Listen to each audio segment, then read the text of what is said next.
पुत्र नूं खत। मुंशी जी रब दी सौ बड़ी दूरों आई हाँ, उठ के नमाज जेले इटले ढाई हाँ। सुनिया है लिख दिओ बड़ा सोहना खत जी, मैनू भी झरीट दिओ एक रोना खत जी। सुनिया है लिख दिओ बड़ा सोहना खत जी, मैनू भी झरीट दिओ एक रोना खत जी।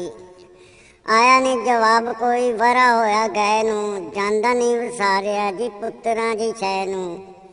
निक्का जिहा हुंदा सी ते प्यो मर गया सी, बलड़ा जा जीन मेरा वक्तां च पिया सी। रब दी रज़ा उत्ते राज़ी हो गई सां, चन्न जाए पुत्त ते उम्मीदां रख रही सां।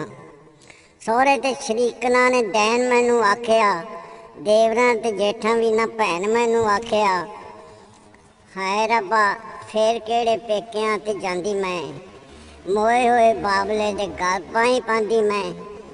वट के कसीस जीब दंदा थल्ले लै के, गाल लिया जोबना मैं पुत्तर लई बह के। मांज दी रही भांडे किते कत दी रही पूनियां, रहीआं तो खांदी नित आसां दियां तूनियां। मैली अख चौधरी दी वेख लई सी जद मैं, सने पिंड नौकरी नूं छड्ड दित्ता तद मैं। लै टोरी पुत ताईं उंगली खिला के, रहन लगी होर किते चुगी जही पा के। हर तरह पुत ताईं लाड मैं लडांदी सी, बुड्ढी दी भुखी आप उस नूं खवांदी सी। खैर नाल हो गया वो जदों 19 साल दा, अपनी मनांदा मेरे कहणिਆਂ नूं टालदा। अद्धी अद्धी राती घर नहीं सी आमदा, मां तो की रब तो भी डर नहीं सी आमदा। करदी सां मिन्नतां ते बड़ा समझांदी सां, वैर नाल वेखदा सी प्यार नाल आंदी सां। एक रात लड़ पिया रोटी भी ना खाए जी, हाय मां तत्तड़ी नूं नींद किवें आए जी। उदों दा मेरे कोलों शहर टुर गया है, खौरे किहड़े हालां विच दिन कट रिहा है। सुनिया है शहर जाके बाहू बन गया है, हुण मेरा छिंदा पुत साहू बन गया है। लिखो सू के मां तेरी नित रोंदी रहिंदी है, हर वेले फिकरां च नींद भी न पैंदी है। सड़दा कलेजा मेरा तपदा है जीव है, तेरे लिए मैं सुच्चे सुच्चे लीड़े भी बनाए ने, लूनी मुल्तानी नाले बूट भी मंगाए ने।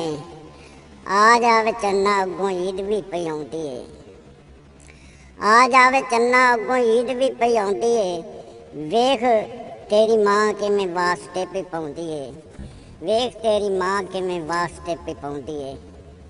मुंशी जी की करा गल नहीं कोई सुझदी, मुंशी जी की करा गल नहीं कोई सुझदी। खौरे क्यों विछोड़ियां दी अग नहीं पे बुझदी।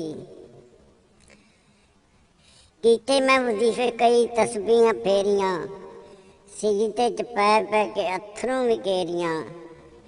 मनदा नहीं रब सोना मेरी फरियाद क्यों, पुत्तरां नूं आमदी नहीं मावां वाली याद क्यों।